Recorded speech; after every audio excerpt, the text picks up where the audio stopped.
I send you to gather my sheep. Go not into the way of the Gentiles, and into any city of the Samaritans enter ye not. But go rather to the lost sheep of the house of Israel. And as ye go, preach, saying the kingdom of heaven is at hand. Simon Bar-Jonah, by the authority of the holy priesthood that I hold. Rabbi, I beseech thee, my little daughter. Heal the sick, cleanse the lepers, raise the dead, cast out devils. Freely ye have received, freely give. Provide neither gold, nor silver, nor brass in your purses, nor scrip for your journey, neither 2 coats, neither shoes, nor yet staves, for the workman is worthy of his meat. And into whatsoever city or town ye shall enter, inquire who in it is worthy, and there abide till ye go thence.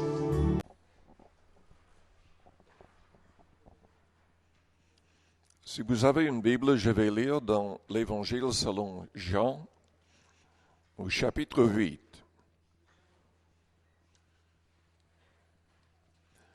Et je vais parler ce soir du miracle de notre pardon. Jean chapitre 8 et au verset 1er.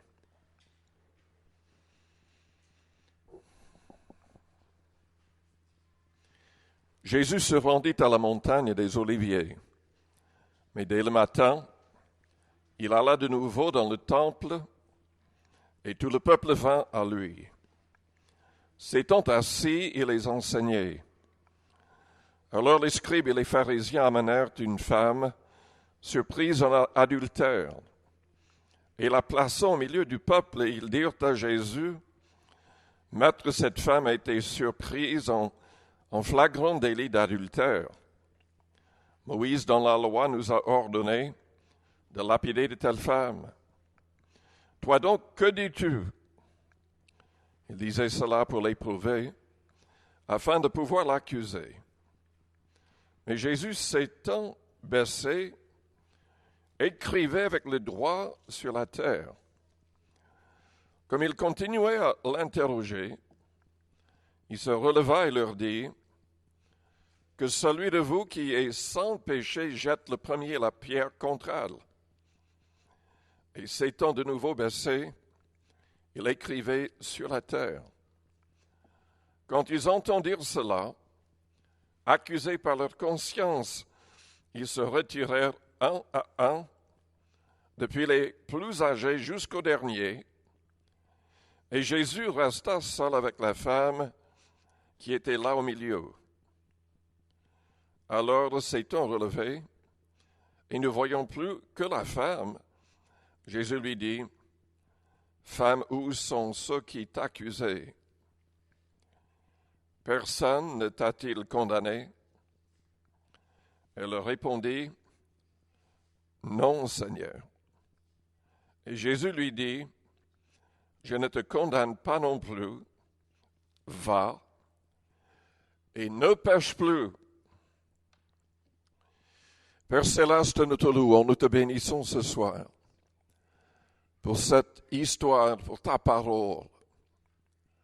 Agis dans nos cœurs, dans nos consciences.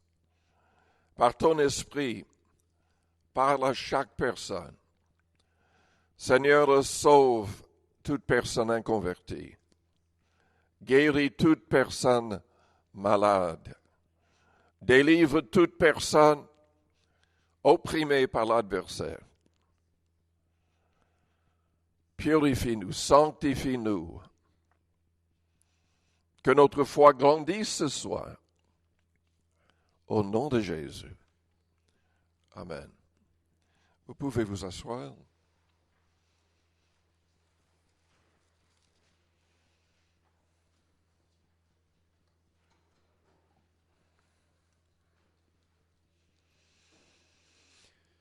Mes frères, mes sœurs en Christ, Jésus-Christ est plus grand que tous, plus grand que tout. Cette histoire le souligne. Évidemment, à cette époque, pour accepter que Jésus était le Messie, quand il disait qu'il était le Fils de Dieu, ce n'était pas évident. Ce n'était pas évident, en plus parce qu'il commençait à enseigner des choses qui semblaient être contraires à la loi de Moïse. Mais si vous lisez attentivement le Deutéronome au chapitre 18, vous verrez que Moïse avait prophétisé qu'un prophète viendrait qui changerait sa loi. Un prophète qui aurait le dernier mot. Dans les Actes au chapitre 3, l'apôtre Pierre, dans un de ses messages, a fait allusion à ce passage dans le Deutéronome. Acte 3 au verset 22. Moïse a dit, « Le Seigneur votre Dieu vous suscitera d'entre vos frères un prophète comme moi. Vous l'écouterez dans tout ce qu'il vous dira, et quiconque n'écoutera pas ce prophète sera exterminé du milieu du peuple. » Tous les prophètes qui ont successivement parlé depuis Samuel ont aussi annoncé ces jours-là. Vous êtes les fils des prophètes et de l'alliance que Dieu a traitée avec nos pères, en disant à Abraham, « Toutes les familles de la terre seront bénies en ta postérité. » C'est à vous, premièrement, que Dieu, ayant suscité son serviteur, l'a envoyé pour vous bénir, en détournant chacun de vous de ses iniquités. Il y a de faux prophètes qui se servent de ce passage, disant que ce sont eux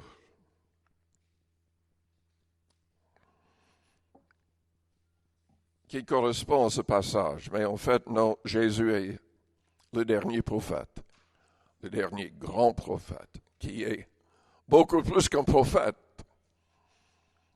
Il est le Fils de Dieu. Il est un, uni avec son Père. C'est lui le créateur de toutes choses. Tout a été créé par lui, pour lui et par lui. Tout subsiste. C'est un miracle à nos yeux. C'est quelque chose qui dépasse notre raisonnement. Mais c'est la réalité de la parole. Jésus, qui était un avec le Père, égal avec le Père, s'est dépouillé. Dieu s'est fait homme pour nous sauver. Il est venu avec une meilleure loi. En fait, la loi n'a pas été changée au niveau de l'adultère, d'une certaine manière. Car à la fin des temps, selon l'Apocalypse 21, verset 8, les adultères seront envoyés en enfer.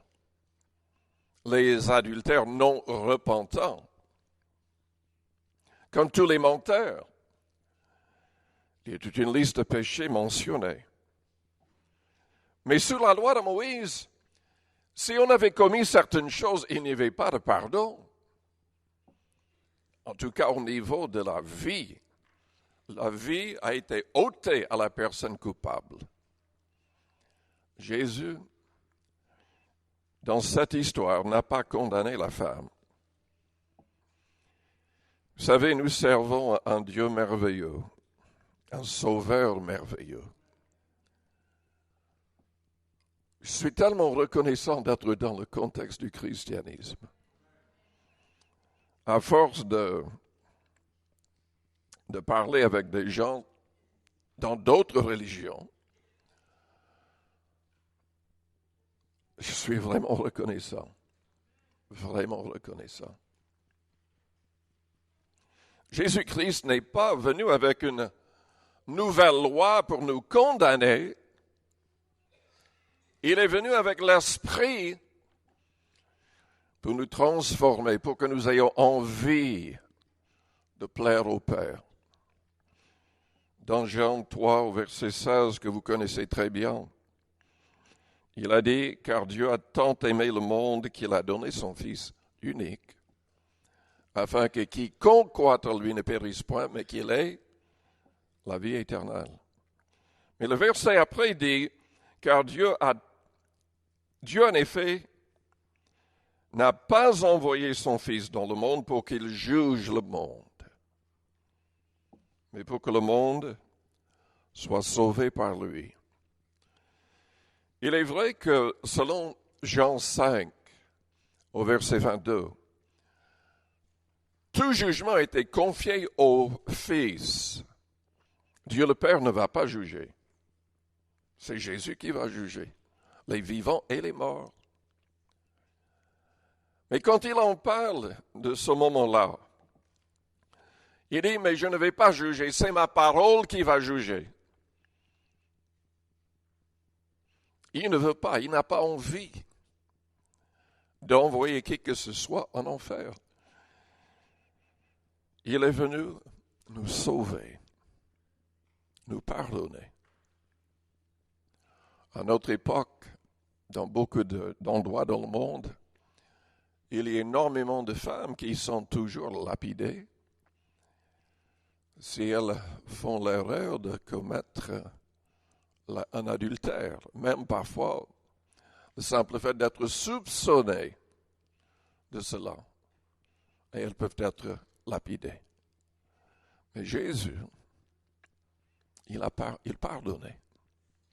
Il pardonnait. La Bible dit que Jésus est notre avocat auprès du Père. Il a versé son sang parce qu'il désire nous sauver.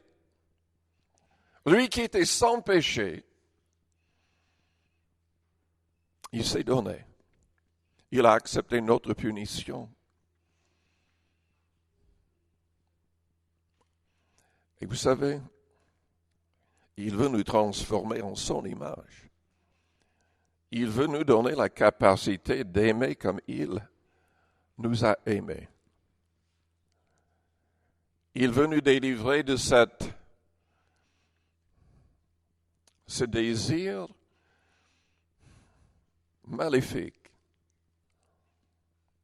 de vouloir voir les autres condamnés.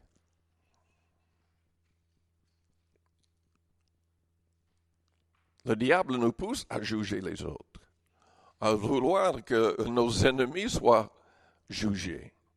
Mais Jésus veut nous aider à aimer. Il veut nous délivrer de cet esprit maléfique.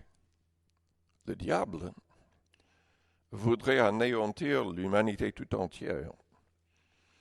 Jésus voudrait que tous les hommes soient sauvés, que tous les hommes soient pardonnés et surtout transformés en son image.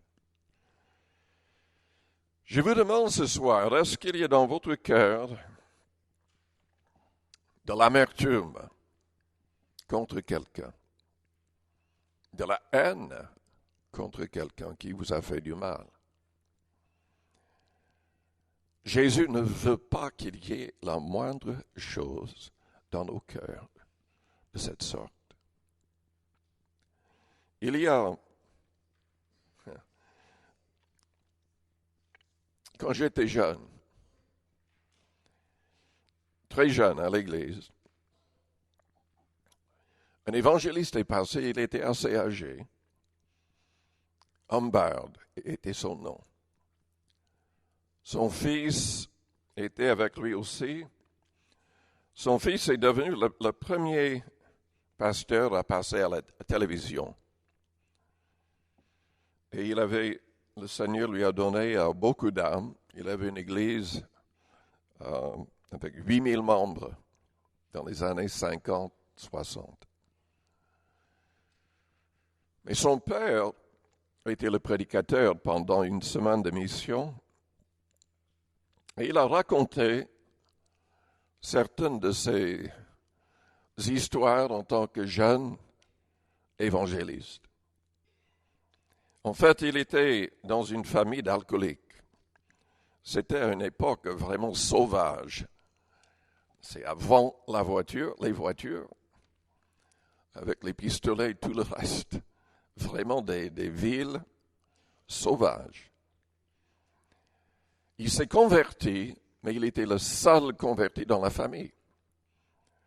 Et c'était très difficile pour lui. Il avait beaucoup de frères. Et ses parents, tous étaient des alcooliques et des gens très méchants. Mais il passait énormément de temps dans la prière et un jour, un évangéliste est passé dans sa ville et lui a demandé s'il voudrait voyager avec lui. Il était assez jeune, mais il est parti avec cet évangéliste. Il s'occupait simplement du côté matériel, préparant les repas et tout le reste. Il ne prêchait pas. Il n'avait pas fait l'expérience de la Pentecôte avec le signe de parler en langue. Il ne connaissait même pas cette expérience. Mais il s'est mis à prier. Il priait pour les âmes, pour les missions. Et en fait, il priait 8 heures par jour. Un jour, l'évangéliste s'est tourné vers lui. Il y avait une réunion en plein air avec 5000 personnes. Il lui a dit, mais c'est à toi de prêcher aujourd'hui. Il n'avait jamais prêché. Il ne savait pas comment prêcher. Et il a refusé. Mais l'évangéliste a insisté en disant, mais le Seigneur m'a dit que c'est toi qui dois prêcher. Si tu ne prêches pas, personne ne va le faire parce que je n'ai pas de message. Le Seigneur m'a dit que c'est toi qui dois le faire. Enfin, le frère Humbert a demandé à l'évangéliste de faire chanter quelques cantiques de plus. Il a commencé à prier, un peu paniqué.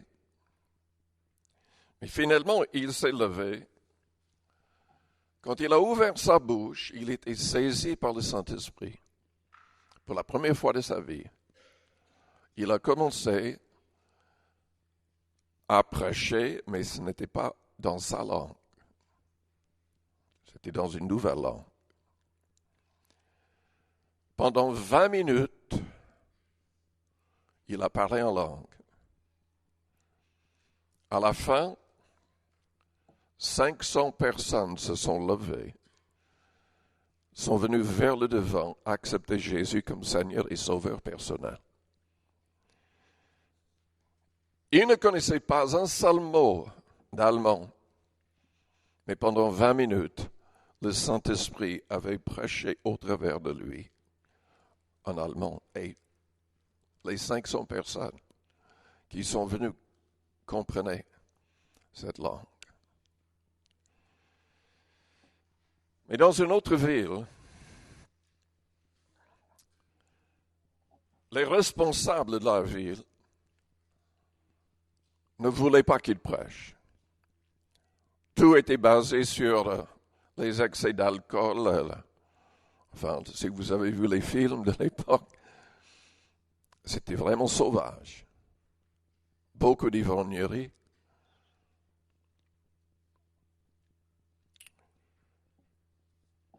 Il avait un chapiteau et beaucoup de gens ont commencé à venir et en donnant leur vie à Jésus-Christ, ça a troublé les responsables de la ville qui gagnaient beaucoup d'argent en vendant l'alcool. Et aussi au niveau des jeux. Ils bouleversaient la ville. Il y avait tellement de conversions.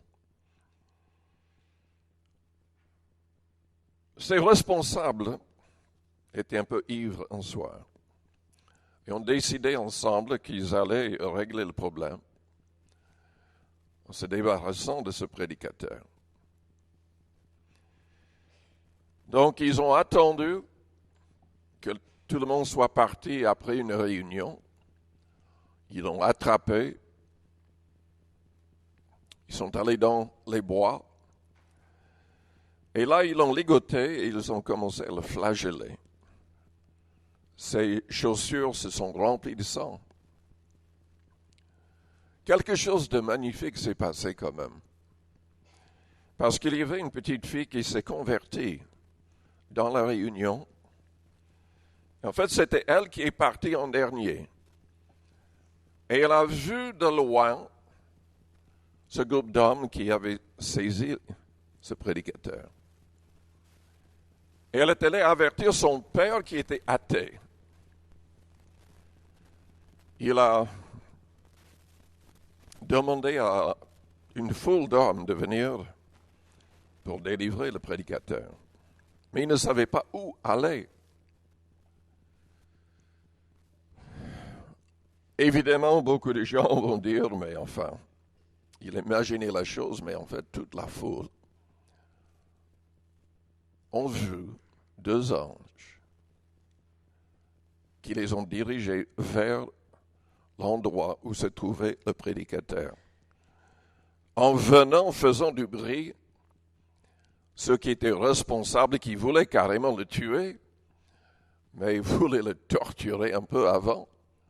Ils ont eu peur, ils sont partis très vite avant de le tuer. Mais il était vraiment dans un état terrible. Beaucoup de gens le poussaient à porter plainte, mais le Seigneur lui a dit de ne pas le faire. Vous savez, dans l'Épître aux Romains, au chapitre 12, la Bible dit de ne pas nous venger nous-mêmes. À Dieu la vengeance. C'est à nous de pardonner. C'est à nous de prier pour nos ennemis, de leur faire du bien, de prier surtout pour leur conversion. Donc, il n'a pas porté plainte. Il a essayé de contacter chaque personne dans le groupe, individuellement, pour leur dire qu'il pardonnait, qu'il ne voulait que leur bien. Mais aucun de ces hommes ne voulait le voir. Et ils ont tout fait pour l'éviter. Dans l'espace de 6 mois,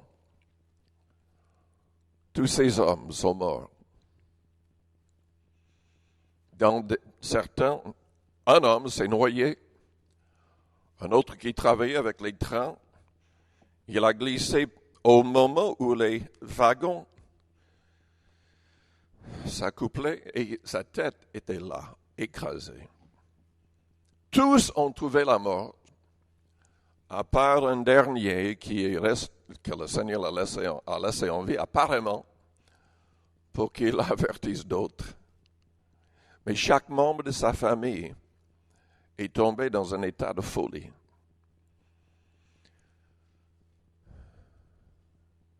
Dieu veut sauver. Mais quand les gens agissent contre sa volonté et contre ses serviteurs, c'est dangereux. C'est dangereux. Jésus veut nous délivrer de l'amertume. Il veut régler les comptes lui-même. Un jour, il va le faire. S'il ne le fait pas pendant notre vie, il va le faire à la fin des temps. Il veut délivrer nos cœurs de ce poids, de la haine ou de l'amertume.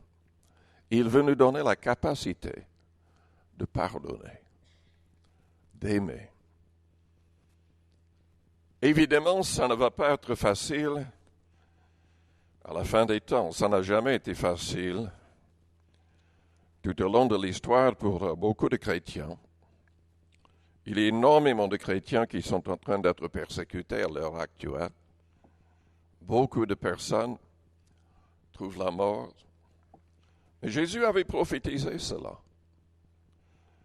C'est un des signes des derniers temps. Dans Matthieu, au chapitre 24, au verset 11, il a dit « Plusieurs faux prophètes s'élèveront et ils séduiront beaucoup de gens. Et parce que l'iniquité se sera accrue, l'amour du plus grand nombre se refroidira. Mais celui qui persévérera jusqu'à la fin sera sauvé.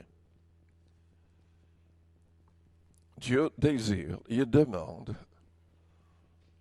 que nous puissions tout faire pour garder notre amour. Combien de fois est-ce que nous devons pardonner? Pierre a posé cette question au Seigneur un jour. Il a dit, mais jusqu'à 7 fois? Jésus a dit, je ne te dis pas jusqu'à 7 fois, mais jusqu'à 70 fois 7 fois. Dans un seul jour. Vous savez, ce qu'il a dit est magnifique d'une certaine manière parce que il y a un passage dans les Proverbes, je crois, qui dit que le juste peut tomber 7 fois dans une journée, mais que le Seigneur le relèvera toujours. Ne pensez jamais que Dieu ne va pas vous pardonner. Oh, ne péchez pas, ne péchez jamais volontairement. Car il y a un passage qui dit que celui qui pêche volontairement ne sera peut-être pas pardonné. Mais Dieu veut pardonner. Jésus a parlé de cette histoire du fils prodigue qui avait insulté son père, pris son héritage et l'a gaspillé avec des prostituées. Mais quand il est revenu à la maison, le père n'a pas simplement accueilli son fils. Il lui a donné de nouveaux vêtements, un anneau pour son doigt. Son fils a retrouvé sa place. Il avait dit à son père, mais je ne suis pas digne d'être appelé ton fils. Fais-moi comme un de tes serviteurs. Mais ce n'est pas ce que le père a fait. Le maître a fait. C'est une belle histoire. Dieu vous aime. Dieu vous aime. Peut-être que vous êtes liés par le péché, liés par les habitudes mauvaises. Dieu désire vous délivrer de ces choses. Il ne veut pas vous condamner. Il veut vous sauver. Il veut vous aider à marcher correctement, afin de devenir un modèle à son image. Jésus-Christ désire nous remplir de son amour. Aimez-vous les uns les autres comme je vous ai aimés. Est-ce que nous avons cette sorte d'amour dans nos cœurs?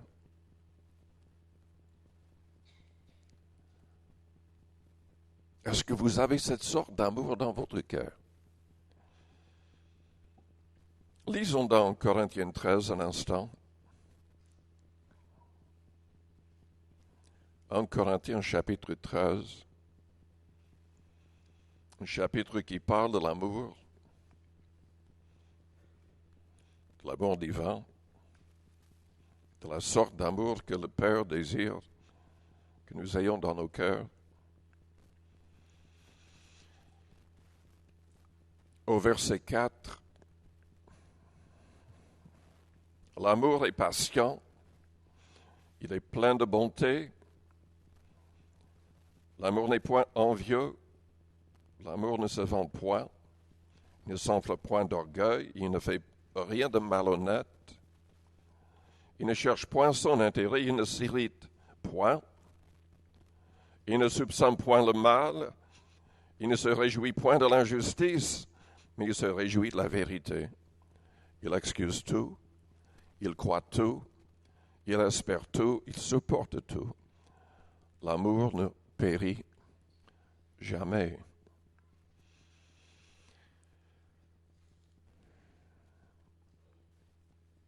Ce qui est vraiment magnifique avec Jésus-Christ, c'est qu'il connaît tout en avance. Il sait très bien ce que vous allez faire. ce que nous allons faire demain, dans une semaine, dans un an. Il sait si nous allons trébucher, si nous allons progresser ou reculer. Et il prie pour nous. Il prie pour nous. Il savait que Pierre allait le renier en blasphémant. Il a dit à Pierre en avance, en disant quoi? Et Pierre, quand tu feras ça, la terre va s'ouvrir et t'engloutir. Non, il a dit, j'ai prié pour toi. Quand tu seras converti, affermis tes frères. J'ai prié pour toi. Jésus nous aime. Il nous aime. Est-ce qu'il y a des gens autour de vous qui vont mal agir à votre égard? Sans doute. Dans l'Église et en dehors de l'Église. Dans la famille et en dehors de la famille. Il y aura toujours quelqu'un qui va vous troubler, vous offenser. La personne va le faire peut-être sans se rendre compte ou consciemment. Comment est-ce que nous allons réagir? Comme le Seigneur ou comme le diable? Combien nous avons besoin de son esprit. Dans Actes chapitre 7, au verset 55 et 56, nous avons l'aperçu d'un homme rempli de l'esprit, Étienne. Et ces quelques versets soulignent deux choses. Une doctrine très importante, en premier. Vous savez, il y a énormément de gens qui ne croient pas à la Trinité. Dieu, Père, Fils et Saint-Esprit. Sur Facebook, il y a tout un groupe. Ils ont même l'en-tête pour leur groupe, c'est « Nous sommes contre la... » ou non. Ils ont la chose en commun, nous sommes contre la Trinité, mais pour faire entrer des gens, ils mettent pour ou contre la Trinité. Ils sont contre. Ils essaient de prouver aux autres que nous avons tort.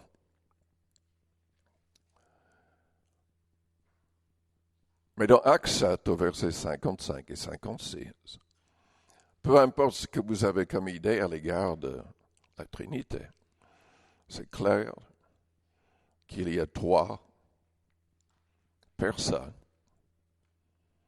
Enfin, certains veulent dire que le Saint-Esprit n'est qu'une force, mais nous avons toutes sortes de passages qui parlent de sa personnalité. Il peut être attristé. On peut l'outrager. On peut lui résister. Il nous rappelle les paroles du Christ. C'est lui qui décide, comme il le veut, les personnes qui vont recevoir les dons. Pour être honnête, personne ne comprend Dieu.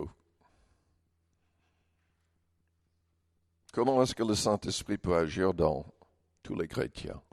Ainsi. Dieu est infiniment au-dessus de nous. Mais Jésus a dit de baptiser au nom du Père, du Fils et du Saint-Esprit. Et dans Actes 7, 55 et 56, la Bible dit que Étienne, en train de mourir, il avait prêché, il avait beaucoup de miracles, mais les responsables, les mêmes personnes qui avaient fait crucifier le Seigneur, étaient offensées. En fait, tout ce qu'il disait les mettait plus en plus en colère. Selon le grec, ils l'ont mordu en premier. Ils ont sauté sur lui, ensuite ils l'ont lapidé. Mais en mourant, la Bible dit qu'il était rempli du Saint-Esprit Et Dieu a permis qu'il voie au ciel Dieu, en tout cas la gloire de Dieu, et Jésus debout à sa droite. On ne peut pas nier qu'il y ait trois manifestations de Dieu. Dieu qui est quand même uni. Jésus en a parlé aussi, surtout dans Jean 14, à partir du verset 15 jusqu'au verset 26. On ne peut pas avoir une vraie relation avec le Dieu du ciel sans avoir une relation avec le Père, le Fils et le Saint-Esprit, selon Jean 14, selon Jésus-Christ. Mais dans Actes 7, 55 et 56, nous voyons quelque chose d'autre. Enfin, si on lit un peu plus loin. Après avoir vu tout cela, la Bible dit que Étienne, il était rempli du Saint-Esprit, priait comme Jésus, quand Jésus était sur la croix, que ceux qui le mettaient à mort soient pardonnés. C'est ça ce qui est magnifique avec le Saint-Esprit. Il a la capacité de soulager nos cœurs. Évidemment, de manière normale, naturelle, nous sommes poussés à haïr, à vouloir faire du mal à quelqu'un qui est en train de nous mettre à mort, quelqu'un qui rejette tout ce qu'on dit. Quand on essaie de les aimer, de les aider à se convertir, et pourtant ils réagissent ainsi, ce n'est pas évident de les aimer. Mais Jésus nous a aimés ainsi. Il a choisi d'aimer les pires. Il a choisi d'aimer des gens non aimables. Ce n'est pas difficile d'aimer des gens aimables, des gens qui nous flattent, des gens qui sont toujours d'accord avec nous, qui ont les mêmes idées. Ce n'est pas difficile de les aimer. Mais quand les gens disent toujours le contraire de ce que nous disons, quand ils font tout pour nous troubler, ce n'est pas évident. Mais Jésus nous a dit, aimez-vous les uns les autres comme je vous ai aimé. Comme je vous ai aimé. Mais attention, il y a aimer et aimer. Dieu passe en premier. Le Seigneur passe en premier. Trop souvent, nous lisons ce qu'il a dit dans Matthieu 7, qui dit de ne pas juger. Nous ne devrions jamais juger les autres au niveau de leur manière de penser, la raison pour laquelle ils agissent d'une certaine manière. Ce n'est pas à nous de juger ainsi. Mais nous devons juger certaines choses. Et si nous ne jugeons pas, nous serons jugés. Nous devons juger au niveau de l'Église locale. Et nous devons juger au niveau de nos relations avec les gens. Surtout avec les gens qui se disent chrétiens. Si ces gens ne marchent pas selon sa parole. Je suis en train de parler de 1 Corinthiens chapitre 5. Car là, Paul nous dit que nous devons juger les gens qui se disent chrétiens, mais qui ne se repentent pas, qui n'alignent pas leur vie avec sa parole. Et je lis dans 1 Corinthiens 5 au verset 11.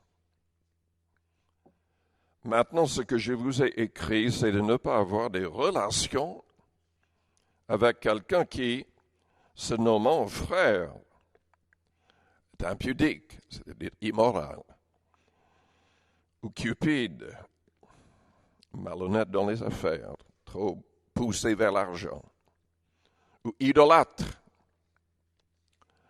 ou outrageux, ou ivrognes, ou ravisseurs, de ne pas même manger avec un tel homme.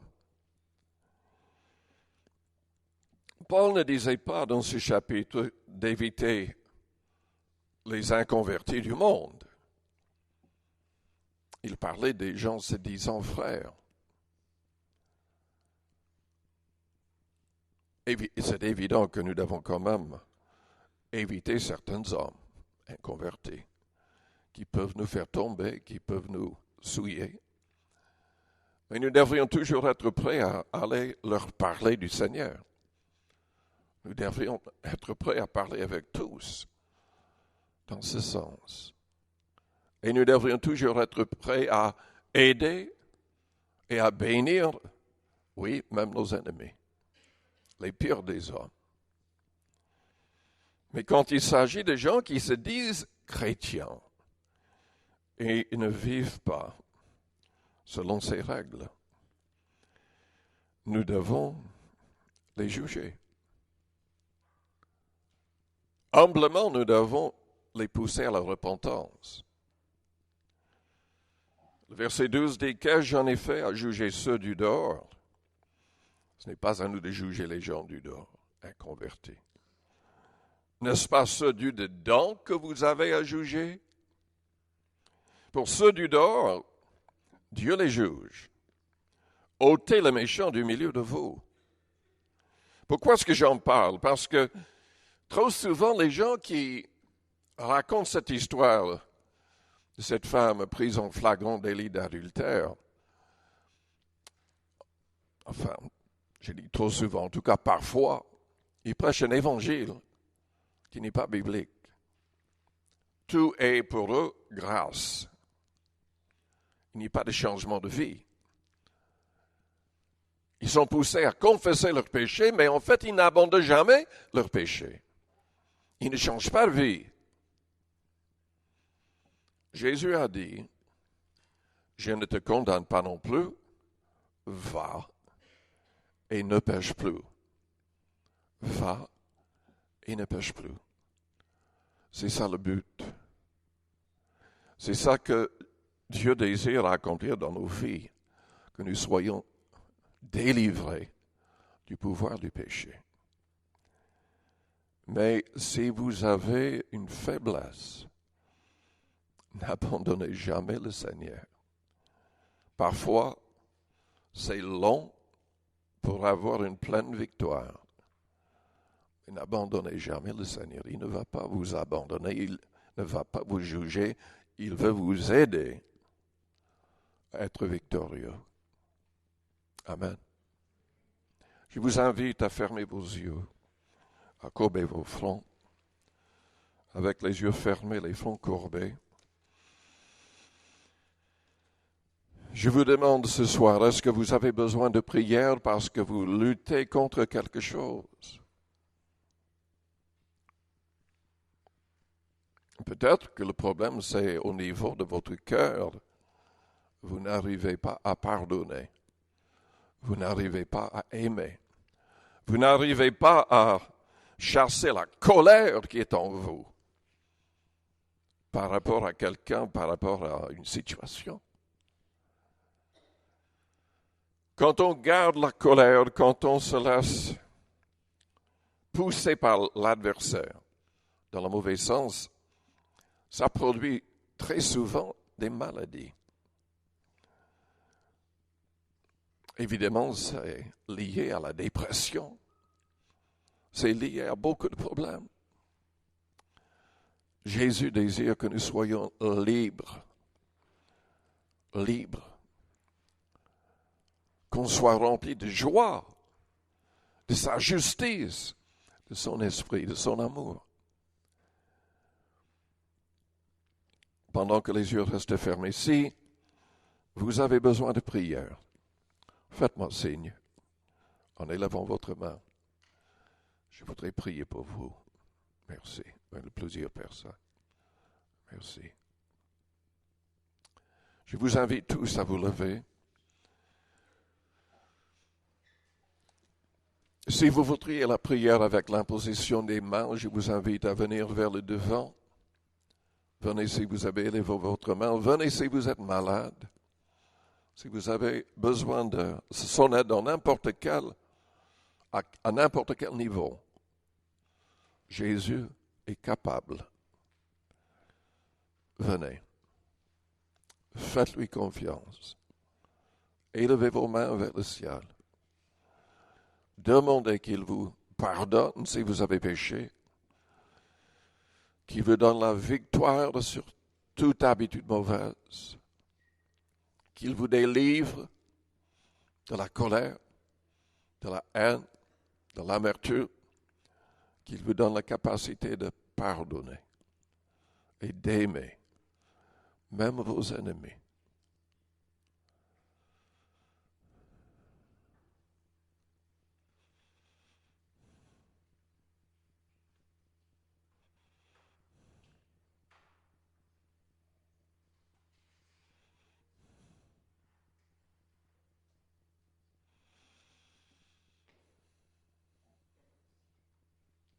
Je vous invite à répéter une prière après moi.